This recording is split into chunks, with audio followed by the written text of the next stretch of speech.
પત્ની એવા મીનાબેન, બંને દીકરા એવા ધ્રુવી, પંથિકા અને યક્ષ, તથા બીજા દીકરા એવા મનીષકુમાર, એમના ઘરથી રંજનાબેન, ત્રીજા દીકરા એવા જયકુમાર, પ્રીતિબેન અને હેતાંશી. આ બધા ભેગા મળી અને એમના બીજો પરિવાર છે, જેમ જેમ નામ બોલાશે એવો પરિવાર ભેગો મળી અને અહીંયા એમના આજની 13મા દિવસ નિમિત્તે ભગવાનને પ્રાર્થના કરતા શું કહે છે, કારણ કે જીવનમાં ગુરુનું બહુ મહત્વ છે. ગુરુ હોય તો આગળ જ્ઞાન આપણને આપે અને શું કરવું એ પણ આપણને રસ્તો બતાડે. માટે પણ ગુરુ એસા કીજીએ અને જૈસો કપાસ કો જીવતા રાખે આબરો અને મુએ ઢાકે પણ તો સદગુરુને શરણે નમો અને માગો પ્રેમ પ્રસાદ દયા કરીને આપજો અને હરિદાસ એવો પરિવાર બધું ભેગો મળે. પહેલા એમના જે સદગુરુ હોય, દરેકને માથે ગુરુ હોય છે, ના હોય તો આપણા કૃષ્ણ ભગવાન દરેકના ગુરુ છે. એવા ગુરુજીને પ્રાર્થના કરતા શું કહીશું? હંસા પીઓ ને પિયાલા પ્રેમાના, હંસા પીઓ ને પિયાલા પ્રેમાના, હંસા પીઓ ને પિયાલા પ્રેમાના, હંસા પીઓ ને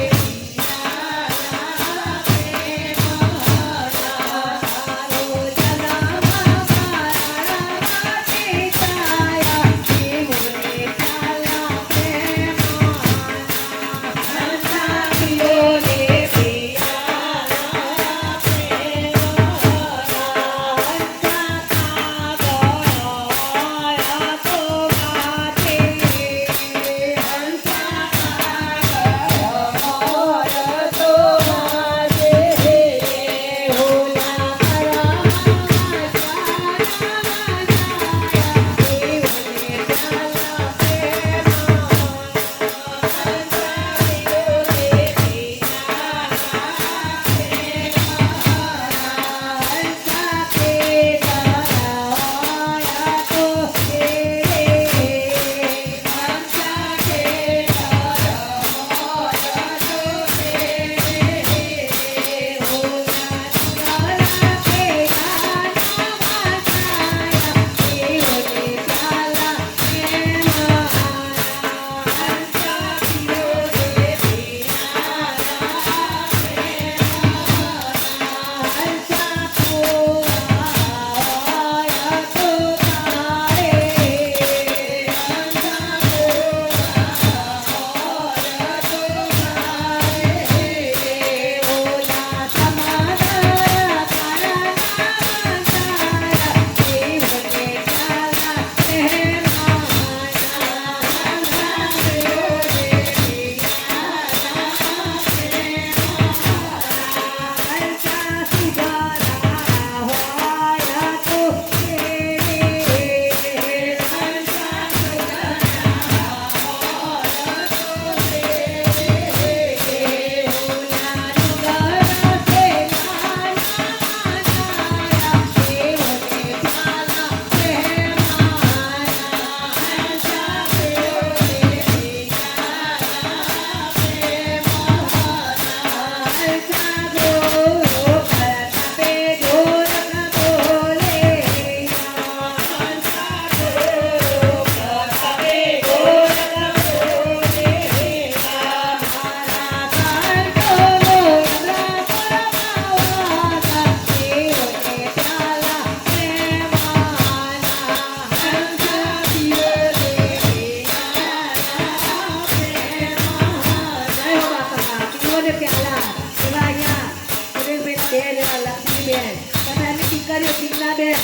બંને ભેગા મળી કાકાને પ્રાર્થના કરવું કે છે પ્રભુ આ આત્મા આવે એટલે પછી ચાલે જાય છે, અમને એની કશી ખબર નથી બાપા. એવા આ પ્રાર્થના શું કે છે? જય હો.